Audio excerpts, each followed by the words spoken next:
Hi everyone, welcome back to another vlog. It is the second half of the 2021 Quick Fit British Touring Car Championship. We are here at Oulton Park. It's Saturday. The heavens have opened this morning. Jack, look at the floor. It is moist, but it's drying out now. Hopefully it's bone dry, ready for slick tyres in qualifying. Jack Goff, P1 and FP2. Fingers crossed we get the same result. Let's head into the garage, see the setup for this weekend and see how we do in qualifying.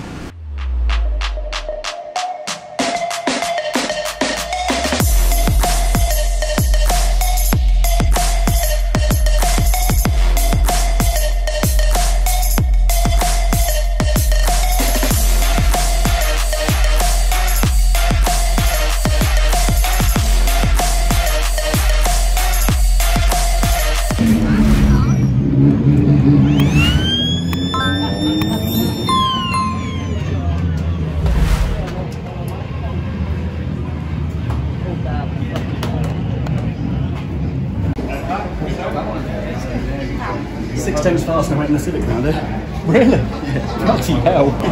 You and Tanner stay away. You and Tanner are not invited. Is it 100% still? Yeah, it's still 100% by the way as well for me and Jack.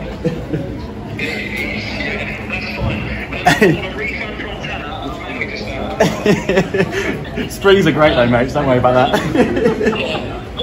So we can do another lap. I was like, mate, there's nothing left. That's how points come tomorrow, so we need to get our heads down. So look at what we have here. P5 man Jack Goff and his Mets. Jack, well done. Thank you very much, thank you. The real thank you should probably go to these fellas though. Exactly, yeah, these are the boys that made it possible. The cars ran faultlessly once again, in changeable conditions, which is never easy. We had a good FP2. I didn't think we were quite quick enough for top 5 in quali. I thought more 10th to 15th. But we made some small changes in qualifying and yeah, the car ran absolutely perfectly. So yeah, thanks to all these guys for making it possible. That's the fastest I've ever been around Oulton Park by a chunk, so CUPRA's getting there. Basically, right, he didn't go fast enough because I wanted him to go quicker. He did as well. And I said on the radio, you need to go again. And he was like, I can't do it. I can't, I've got nothing left. So yeah, that's what happened in qualifying. Basically, I had nothing left. That was it. That's all I had. So that's good. You know, that's what we needed to do. We knew we had to qualify well, and that's probably been our biggest weakness this year with this car. Race pace has been solid, but qualifying's probably been our downfall. And to be able to put our best qualifying position on the grid, on the track, is probably the most important for qualifying. It's a good tick in the box, but now we've got to make sure we convert that tomorrow. Squad out. Aaron, Saturday, day's over. What do you do between now and tomorrow morning? Refuel. Like I feel like I kind of abuse pizzas on race weekends because like you forget you're in the car. It is unbelievably physical. We'll normally burn on a race day like between 6,000 and 6,500 calories. So actually, it's really about just eating loads. So like we'll get food on the way home and then just go back and get an early night. My Saturday night routines are we watch like traffic cops or motorway whatever and just watch the police chase them until I fall asleep. So that's my plan. So what are you going for tonight? I think, so I really wish I was sponsored by a restaurant called Chimes up near here. So we're going to head there. Don't have a booking, just going to turn up and hope that they let us in. That's my favourite place to go while we're at Oulton. Perfect, right, we'll catch you tomorrow. Yeah, damn right. Enjoy Cheers. it. Thank you. So whilst Aaron is off having a very nice dinner, living the life of luxury, the true BTCC fans are all behind me in the campsite. Oulton Park has one of the best camping experiences in UK motorsport, so if you're ever up for it, definitely come to this event, camp it out with all of these guys, get the barbecue going. Awesome experience. Just look how many people are here this weekend.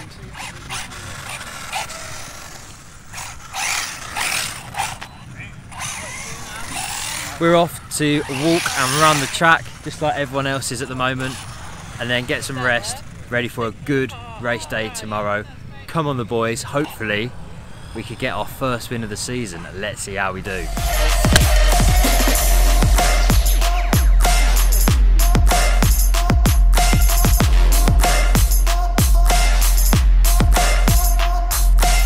It's race day here at Oulton Park. It is a max capacity crowd today. 40 to 50,000, unbelievable scenes. Congratulations to everyone for making it, staying safe, and now we can really enjoy some racing.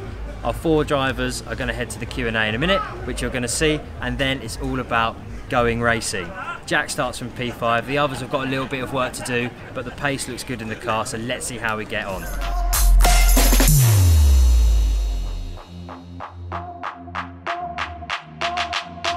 So go and speak to your mum and dad and say we need to get a go-kart and we're going to go practicing next week, yeah? Perfect. Good stuff.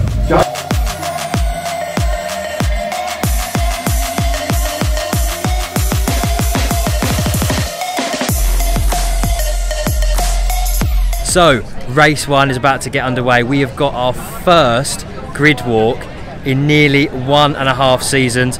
All of the people behind me are buzzing, including that lady who just walked into the shot there.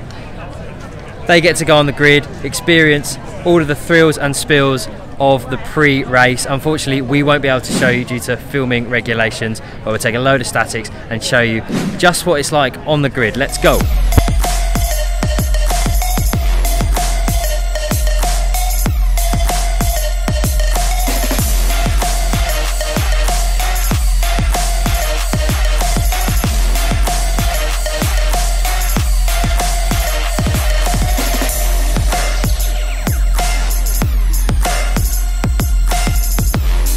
Race 1 over.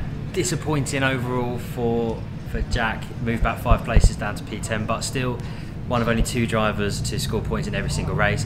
Aron and Jack Mitchell, good results for them. They moved forward, which is good. Unfortunately, Nick had to miss the race due to a parts failure. One of those things, unfortunately, but he's out for the second race now. He's just over there in the car, ready to start the engine to go to the grid. Big shout out to Aidan as well for a good result in that one. So it's going to be race 2 now. We're going to head back to the grid and ready for the carnage to ensue. It's been a bit of a chaotic day with a couple of red flags, one in the last BTCC race and a couple in the minis. Luckily, all of our guys unscathed. So let's see how we get on in race 2, and then we'll try and talk to some drivers and find out how they found the day and how they're getting on.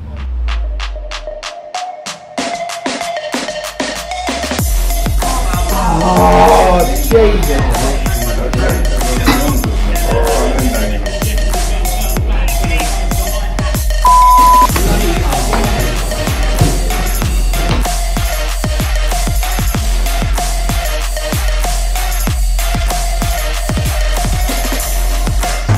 2/3 of the way through the day. Races 1 and 2 are done.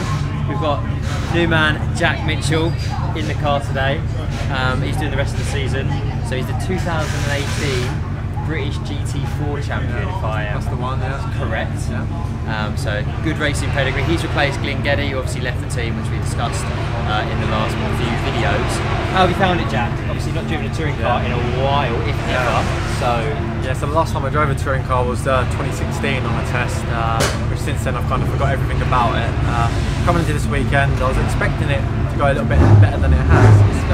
Expectations were a little bit higher, but as soon as I turned up, I realised how hard these cars are to drive. I had a bit of a reality check, and expectations have been dropped a little bit, but I'm learning each time I go out. It's been great driving the car, obviously working with the team, working with my engineer Jeff. For me at the moment, I'm just treating each race as like a practice session more than anything, just so I'm learning each time I go out. Obviously got Knockhill next as well. That's going to be another track I've been to for a while, but I think for me it's going to be a lot. It's going to take me a few rounds to get used to this car first, because it's totally different than anything I've ever driven before. But I know what I can do. I've raced a lot of guys on this grid before, and I know I can be in the mix when I'm up to speed, but it's going to take me a bit longer than expected. But, well, you showed that in free practice 2, finished in P11. Obviously, with touring cars, it's one of those where if qualifying doesn't quite go your way, you are really on the back foot. Especially around here, it's very difficult to overtake, which I'm sure you've found. And obviously, you've made progress, haven't you? But it is difficult to find a gap and sort of get through. Yeah, especially watching race 1, I had Tom England behind me, and we all know how fast he is. But going into that race, he was only 2 places in front of me, so it just shows how hard it is to overtake around here. Perfect. Sounds like the guys are running up the car, so Jack is going to have to go, ready for race 3. So good luck, and we'll see you in the next video. Sounds good.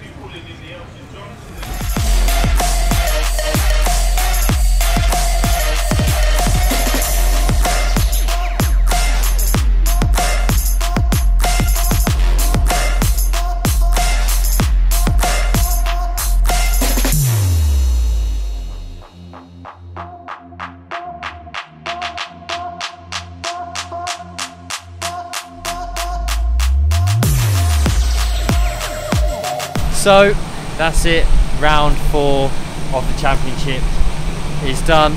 Our luck has well and truly run out, past its sell by date. Can't really sum up, just a bit dejected really, as is the whole team. Jack, watch out, there's a car coming. That last race was an absolute disaster. Out of 7 cars, including the Laser Tools Infinities, we've ended up with 4 DNFs and 3 very, very broken cars, especially 2 of the CUPRAs, Nick's and Jack Mitchell's, the new lad. Unlike the last event at Brands, we haven't got long to turn it around. We've only got 2 weeks until we're in sunny Scotland for our trip across the border. So it's back to the drawing board. Long hours are going to be set in for the mechanics as we look to get ready for the next event, and hopefully we can come back with a actual bang and not a literal one, because this weekend has been very tough, and now we've got a pretty sad 4-hour journey home back to Kent. So thank you for watching. Not the results we hoped for, but please like and subscribe anyway to show your support, or maybe even your sympathy on this one, and we'll see you in the next video.